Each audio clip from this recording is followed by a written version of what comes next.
Good afternoon, Year 6, and welcome to the final electricity lesson that we are going to have, where we're going to be looking at circuits and symbols today.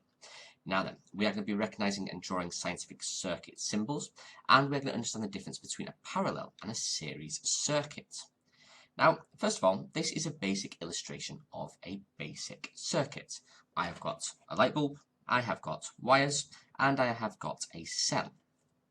Now then, battery or cell, this is often where people might get confused. So in everyday language, we call a single cell a battery, but this is not correct scientifically. So scientifically, this is a cell.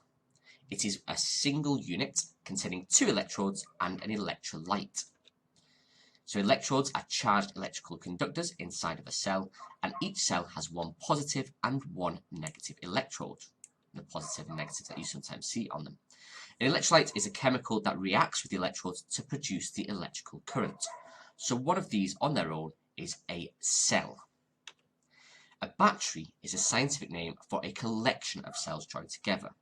So the above diagrams show two single cells in individual cases linked together, and some large batteries, such as car batteries, contain multiple cells inside one case. So singular is cell, plural is battery. Okay, again, here is a diagram of an illustration of a bigger battery. You can see 1, 2, 3, 4, 5, and 6 cells all joined together. So this is a battery. Okay, so singular, cell, plural, battery. Now then, can you remember the parts of a circuit and their scientific symbols? So I have got a bulb and a bulb holder. I have got a cell because it's singular, and I have got two switches. Can you remember which one is the correct diagram? Well, there are three groups here. So the line with a circle and a cross through it, or with sort of this semicircle going through, can indicate a bulb. A cell is this one here, okay, with the two lines, one big and one little. And then I have got the switch, when this is showing me a closed switch. If it was open, i.e. the switch was not on, then this would be open and the line would come up here. What about these ones here? So I've got a buzzer, I've got wire, a crocodile clip at the end, I've got a motor, I've got two switches, and I have got battery. Well, there we go. So if you have more than one cell, if you've got a battery, this is how we symbolize that. You can see that would mean 1 and 2 cells, meaning a battery. These switches are open, okay, means that they are not on, they are not pressed down, they are not connected, and then therefore this is how we would symbolize it. A wire is very simply a straight line. A buzzer would be something like this, okay, sort of a semicircle with a line on the top and then two lines coming down, and a motor has the M inside it. Now, when you're drawing these circuits and these symbols, it is important that you use a ruler, okay, you keep the lines straight. We do not have wavy lines, they're always straight. It makes it much easier to see. Now then, bulb, a closed switch and an open switch, wire, a cell, a motor, a battery. Again, if you had 3 or 4 cells, then you would use this 3 or 4 times, and a buzzer. Okay.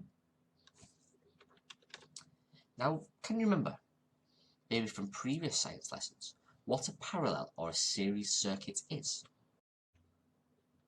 Well, there are 2 types of electrical circuits. There's a series circuit, and there is a parallel circuit. And you can see there's a slight difference between them. The series circuit connects the cell up to here, then it goes to the next bulb, and then goes back to the cell. Whereas on this one here, as you can see, it's slightly different. Why might that be? Why is there a difference there? Could you think what might happen if one of those bulbs was to not work? Well then, a series circuit, okay, the components are connected end to end, one after the other. It is a series. They make a loop for the current to flow round. And if one bulb blows, then this whole circuit is broken and the bulbs go out. So if this bulb breaks, then this one will not work as well. And this is how I would draw it using a circuit diagram. Okay, so this is how it should look. You can see my wires, straight lines. I've got my cell and I have got my two bulbs. So this is how it's drawn scientifically. Now this is a parallel circuit, and you can see there's a slight difference there. Now these components are connected side by side, and the current has a choice of routes. It's got a choice of paths. And if one bulb blows, there would still be a complete circuit to the other bulb, so it would stay lit. Again, you can see how this has been drawn out scientifically, and it's important that you can draw it like this. Again, notice straight line. So let's have a little look at a video which will explain that in a little bit further detail. Sit back, relax, and enjoy.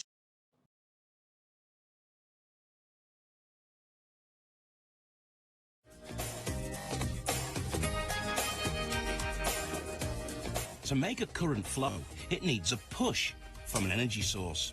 This push can be either from the mains or from batteries. There are two main layouts of circuit: series and parallel. A series circuit is the simpler of the two. All of the components in a series circuit are in a sequence following each other. There is only one route for the current to take. The electric current flows through all of the components in turn. Here, the row of bulbs and the fairy lights, until it gets back to where it started from. The problem with this kind of circuit is that if one of the components is taken out or it breaks, the whole circuit is broken and the current stops.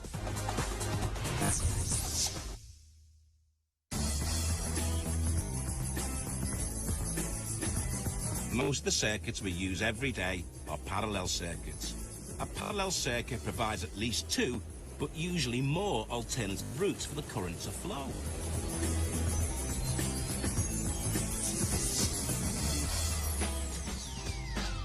This racetrack is like a parallel circuit. There is an alternative route for the traffic to flow.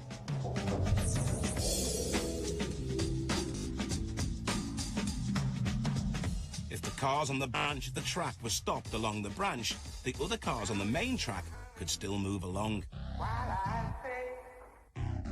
This is the big advantage of a parallel circuit. If components and switches are put on each different branch of the circuit, they can be operated without affecting the other components in the circuit.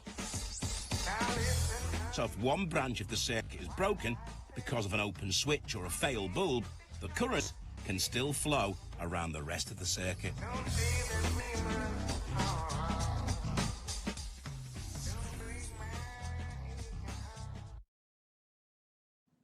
Excellent. So it's now time for you to go and have a go at your work, where today you will need to answer the questions that I have sent to your parents' email, or they're available on Google Drive. You'll have to go to the Colorado University website where we have been using the circuit building program. You'll need to go there and build the circuits that are from the sheet and from the questions. When you've built the circuit, you will then test it and make sure it's working. You will then need to draw the scientific diagram on your sheet. All work needs to be sent to me by 3:30 today, please. If you have any questions, as always, you can send me the message and I will get back to you as quickly as possible. So thank you very much, Year 6. Have a wonderful science session and I will speak to you very soon.